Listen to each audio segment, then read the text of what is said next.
একটা জিনিস বুঝে নেওয়া দরকার যে যেখানে আমাদের প্রয়োজনীয়তা নেই সেখানে আমাদের থাকার সত্যি দরকার নেই, সেখানে আমরা অবাঞ্ছিত হয়ে যাই।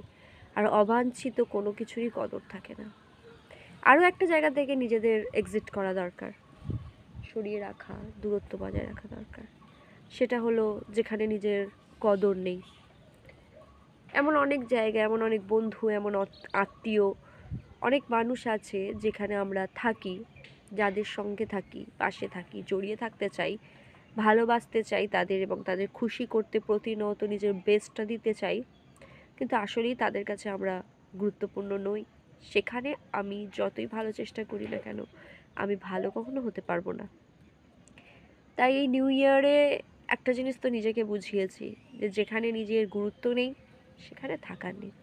তা আমি এই মেসেজটা আমার মতো সবাইকে দিতে চাই যে যারা অন্যের ব্যবহারে কষ্ট পান, একটুতেই দুঃখ পান, কেন আমাকে ইগনোর করলো, ইগনোর হওয়ার মতো জায়গাটাই দেবেন না। আর ইগনোর করার সুযোগটাই আমরা আর দেবো না। অন্য কেউ আমাকে ইগনোর করার আগে আমি সেখান থেকে সরে আসবো। Happy new year. ভালো থাকবেন সবাই।